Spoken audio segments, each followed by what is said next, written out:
Sawadee Krap!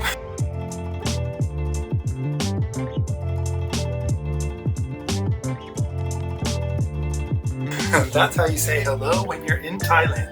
And today we're going to be saying hello to some of my favorite places to visit, which are like temples or museums that look like temples. And these are some places you can visit when you're in southern Thailand around Bangkok.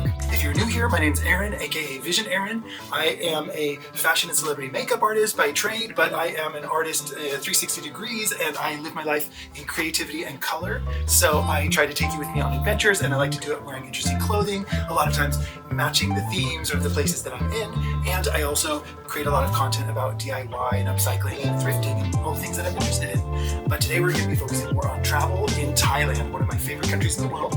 And I'm going to share with you some very beautiful, interesting, and inspirational places. You are in for a magical experience, including a giant three-headed elephant, giant buildings worth of a gold statue, and you're going to see one of the most incredible wood-carved sculptures, structures in the entire planet.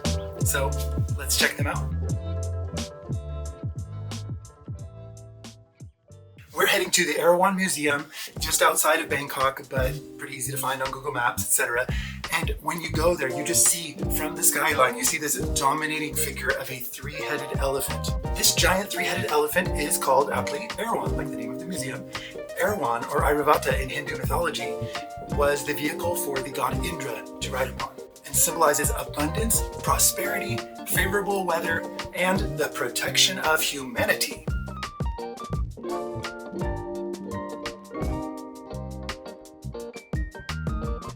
Inside, it's full of amazing sculptural staircases that feel like you're in this topsy-turvy, almost like AI-generated or sci-fi fantasy movie world, the way that it's so elaborate. When you look up high, you see these heavenly kind of stained glass windows at the very top. That's like, I think, related to Thai cosmology. I do get a little scared when I look over the stairs and I see the big giant drop below. Because also sometimes the stair rails tend to be a little low for really tall people, at least for my center of gravity. All of these crazy, ornate, topsy-turvy stairs are magical. So you keep on going up this spiral staircase, which is actually inside the leg of the elephant structure that you see outside. You're in a building that's shaped like a giant three-headed elephant. The three floors that you travel to on the way up are supposed to represent the three realms of Thai cosmology. So actually when I got to the top, they said there's no filming inside the temple, but people are allowed to take photos and still photos as much as they want. So here's some of the insides. They also show lots of astrology or Thai cosmology on the paintings on the walls and ceiling. And you're literally inside the belly of the giant elephant that you see from the outside. You're like inside of its body, which is so cool. I just love things that are not made like super square rectangular shapes and kind of defy normal practical building logic. So now I'm going down from the temple that's inside the giant elephant's belly. We're not allowed to film in there, but we're allowed to take photos. And this spiral is like in the leg of the elephant, just spiraling down. So cool. I have to come back here with some specially designed outfits just to really make the most of this and have a fun experience with a custom designed outfit for this place, maybe even two. We also see lots of representations of the seven-headed Naga snake. It symbolizes divine protection, spiritual wisdom, and the bridging of the earthly and heavenly realms, and in this case our surrounding of Buddha. The symmetry is breathtaking. The detail in all of these sculptures is breathtaking. There are even more ornate sculptures under the stairs, like no surface is left untouched or unadorned here, like this giant shimmering fish. Some of these pieces that are inlaid in here are like porcelain saucers and bowls and little cups and little spoons. When you go outside, it's fun to walk around the grounds of all these elephants, like that are kind of like bridges that you walk under that are surrounding the main structure. So going underneath the elephants that circle the base of the giant trio of elephants, I'm going under one of the elephant statues. Amazing, right? Video. Yeah, because humans are useful for elephants, like if they need something like fixed, if they step on barbed wire or they have something stuck on them, humans can help them.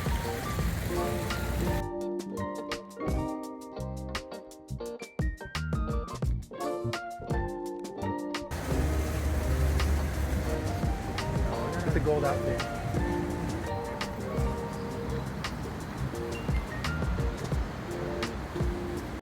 So this was amazing going to the Erawan Museum. I couldn't film everything inside, but it was definitely worth the trip and worth the entry price. I'd definitely recommend it to anybody else who wants to come. When you're in Bangkok, come check it out.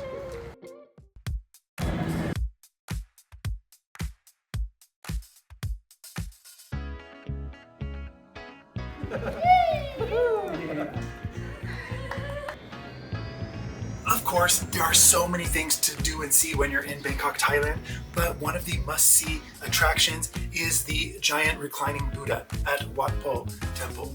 Actually, Wat means temple, so it's like I'm saying temple, but you'll see the names of the places for the temples in Thailand to start with W-A-T, Wat, which is temple. I love to dress in theme wherever I go, so of course I wanted to dress in full gold. Actually, this is made out of the same fabric here. It's actually made out of a special metallic gold linen that I found when I was in Shanghai, China once upon a time. So it's actually breathable and better for summer than a lot of metallic fabrics, which tend to be synthetic, whereas this is a natural fiber, strangely, but it's coated with something metallic. Speaking of coating something with metallic, all of these golden Buddha statues in all of these different structures and courtyards around Wat Pho are like covered in gold leaf.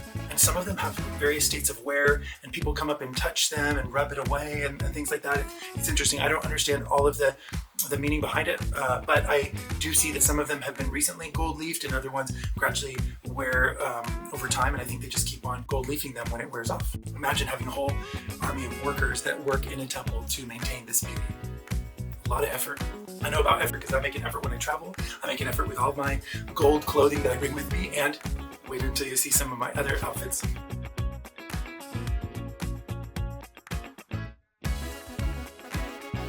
There are also lots of curious little sculptures around the grounds of Wat Pho, and with interesting character. I love these poses. Work those poses. You're allowed to watch monks while chanting. You can enter in the temples. You're actually not supposed to step on the little raised barrier when you go through the doorway, though. Actually, some people do. So, but there's usually some kind of guides or security there to tell you whether you're able to film or not. And they said I could film, so I had to film some chanting. Remind me of that music by Enigma, like kind of, and you hear an echo through the temple. It's actually kind of nice. Whatever your religious beliefs or lack of religious beliefs, it's still really fascinating to see what people believe in and how they practice and how they find different states that are like meditative through chants and things like that that have even been proven by modern science to have benefits. Lots of vibration and resonation in these chant. I love the carved outfits of these little sculptures and their various expressions. Some of their eyes are like super bug-eyed. When you look up, there's even more to see with all the hand-decorated tiles covering the surfaces. It's like every single surface must be adorned and decorated. It's perfect for people who love maximalism like I do. There are lots of little courtyards and places to wander inside Wat Pho.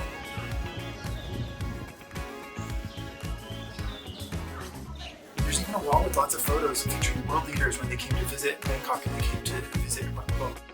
Now, let's finally go see the main event, the Reclining Buddha. So they give you a bag to put your flip-flops or your shoes in before you go in to see the Reclining Buddha. You're not allowed to wear hats. Please dress properly.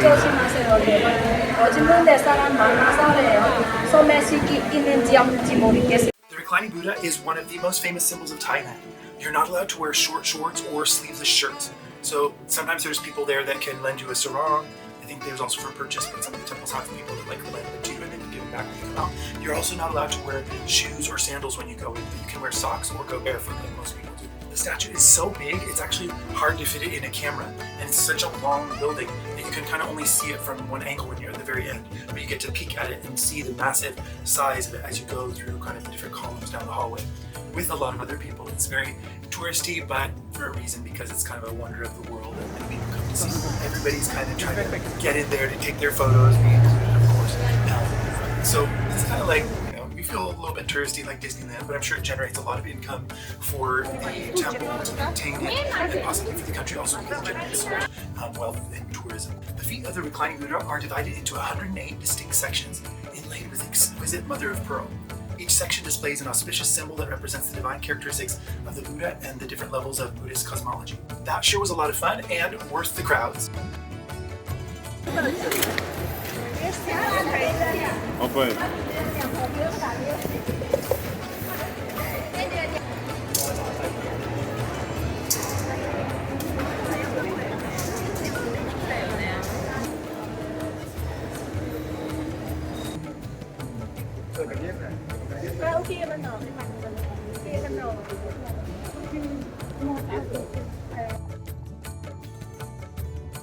It's been fun, thank you. Kapung kap. Thank you guys so much for being here. YouTube actually penalizes me because I don't narrow all my videos to one specific niche, and I do some travel content, but I also do a lot of thrifting, upcycling, and DIY content. But it's all about my creative lifestyle, and to me it all goes together. And if you're here and you're able to enjoy my weird eccentricity and kind of view of the world, then you're in the right place. And I hope you will go and check out some of my other videos, and please consider liking and subscribing because my channel is super small, but there's not that many people who get me. So I need you to help me find other people who will get me by giving me that little like and give me a little subscribe. It doesn't cost you anything, but it can help me a lot. So please be willing to do that, and let's keep going because I have a lot more fun stuff to show you. Now let's head to a special part of Bangkok that you have never seen probably in any other YouTube videos. I even discovered it myself after coming to Bangkok for probably 2 decades now. I'd never been here before. We're heading to a place called Bang Pho Wood Carving Street. So it's literally the street where you go if you want to get custom doors, custom ceiling ornamentation, custom carved ornate trim, or just standard things like windows and doors and things like that. But they have all of these cool carved pieces of wood, and I've become a huge fan, especially since moving to Portugal, where they have also a lot of ornate hardwood carvings and bed frames and antique furniture and things like that. I've really gotten more of an appreciation for wood carving. So I felt like it was a nice place to include this because it is a foreshadowing of, if you stay till the end of the video, you're going to see an amazing, it's like a wonder of the world of wood carving. So stay tuned for that. But let's check out a little bit of more low-key wood carving in a cool place in Bangkok. They custom furniture. They just have all these little pre-carved pieces that you can make things with. And of course, I picked some of them up to use in a future project. Check out the next video and you're going to see what I made with some of the things I found on the street. You'll be surprised how I use them because it's not for the home. It's actually for decoration or for ornamentation of my own body.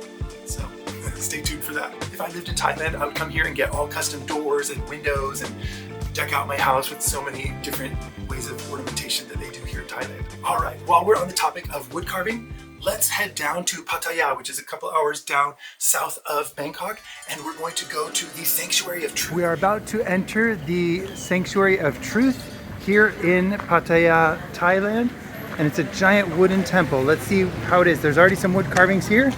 Let's see when we go in. Should be a good time. There's kind of getting close to sunset. So there's actually a long line, and you have to like buy a sort of tour rather than just tickets and walking in on your own. So I got a little haircut. You can see my hair's a little shorter right now. And I am here at the Sanctuary of Truth Temple in Pattaya, Thailand. And they have a lot of rules and it's super overpriced. It costs 700 baht per person, which is like more than 20 bucks. And you have to go with a tour guide. You can't just go and visit it like most temples in Thailand. So I kind of feel it's a bit of a racket, but I'm here to see it and I'll do it. And we have to wait until like 6:30 and then the sun's going to be going down. So we're going to see it a little bit at sunset, but then it's going to be dark. Not what I imagined when coming here with enough time before sunset so that I could get good photos and stuff. But we have to play the rules by their game, their country, their temple, their rules, and we'll just do what we can do. If you're into woodworking, this is like a dream. But waiting in line was a little bit of a nightmare. They finally let us go down after waiting over an hour. I got there with at least an hour to go before sunset because in most temples or museums in Thailand, you can just pay and go in. But here they actually require you to buy a ticket and go with a specific language group. Like me and my friend who also speaks Chinese, we were like, could we go with the Mandarin group? Because we just wanted to get down there sooner so we could get photos while there was still sunlight. But, you know, fate had other plans, and let's see me playing with some geese. Wow, you can come up here too. Check out that. Is it a temple? Is it a boat? Is it a temple designed to resist elements like a boat? Maybe it's all of that. My 20 bucks are going to. There's literally a gaggle of geese while we're waiting to be allowed to enter the Sanctuary of Truth, even though the light is falling. But at least we get some geese, right?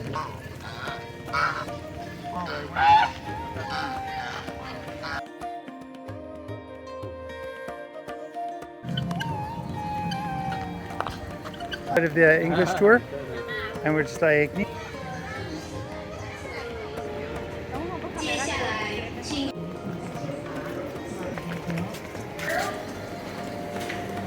you head down, you get to go through an area that shows you a bit of how they work, but then you can actually go and visit and actually try carving on your way out. I actually did a lot of that. I'll show you a little bit later. They also put on a show that's obligatory to watch before you go in the temple, so it felt like even more like light slipping away, but it was actually fun. And I was just like, okay, a lot of times you just have to go with the flow, even if things don't work out the way you want, timing wise or lighting wise. So I went in when they said people can come in and dance and participate in the show, and I'm just like, okay, I'm a dork and I'll just do it because you only live once, and just do the uncomfortable, do the weird thing, do the fun thing, and I feel like it makes life more fun. Just go for it. They actually asked us all to put on these hard hats, which are not my favorite fashion accessory, but there were other influencers and people there doing this kind of stuff too, and they let you take it off if you really need to for some photos or videos and stuff. But because it's considered an ongoing construction site, because they're always working on it, then they have people wear hard hats.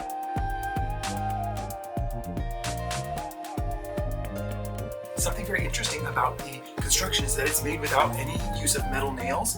Only they sometimes have a nail to like hold it in place, but then they use joinery, like using different joints of wood to keep it all together. And it's not made with actual nails holding it together because they're just that good with their craftsmanship. And they use all sorts of hardwood. I can't believe how many thousands of hours it must have taken to carve all of this, and how many people and how many hands and stuff it took to create this. It's really wondrous.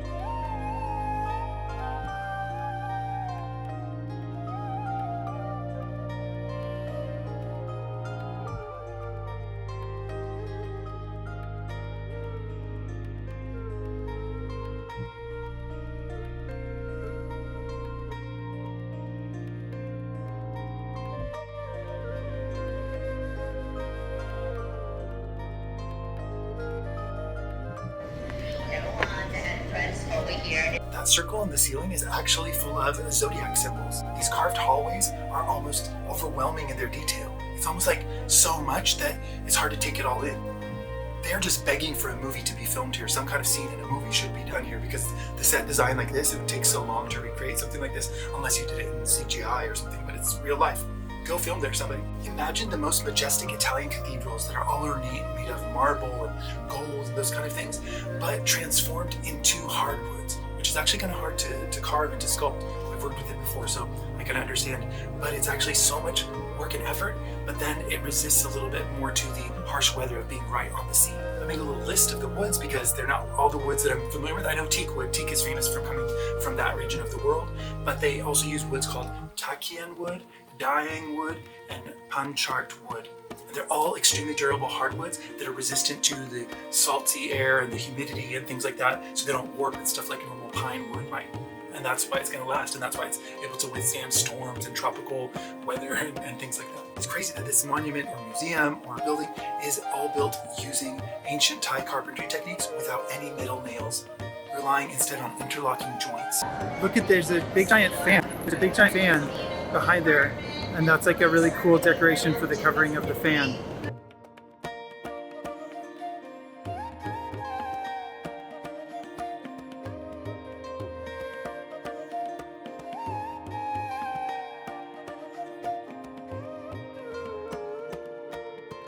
This was really impressive, but I did want to let them know in their comment book that they forced us to wait a long time and not be able to see it while the sun was still out. So I'll give a little feedback. That's the Sanctuary of Truth. It is work to behold. It's so overwhelming that you almost get lost in so many details, so many different carved figures, and this is coming from a maximalist. But now let's go over and see where they carve, and they even let you try carving yourself. Let's go.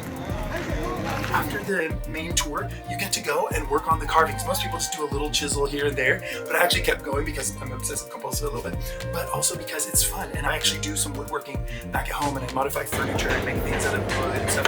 So it's actually really fun to have somebody kind of direct me and kind of show me which direction to hit against the grain or across the grain, those kind of thing, or with the grain.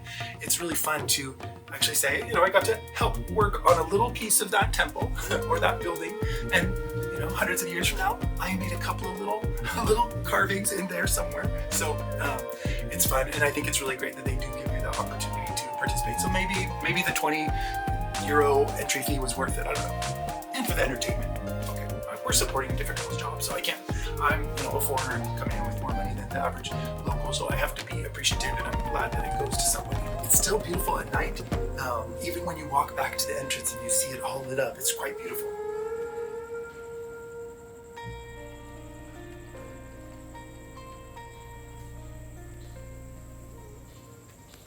So what did you guys think? Which one was your favorite? Stay tuned for part 2, where I go up to northern Thailand, to Chiang Rai, and I check out some of even more impressive buildings and museums and temples that you will not believe. It's like traveling to another planet or another fantasy world. You gotta stick around for the next one because it's even more impressive than what you just saw here. Can't wait until I can share the next one with you, and I'll see you in the next one. Ciao! Here at the bus station in Chiang Mai, and I'm about to take a bus to Chiang Rai, but I got... This is the artist, this is his creation. Video. Lúc mình còn lo trên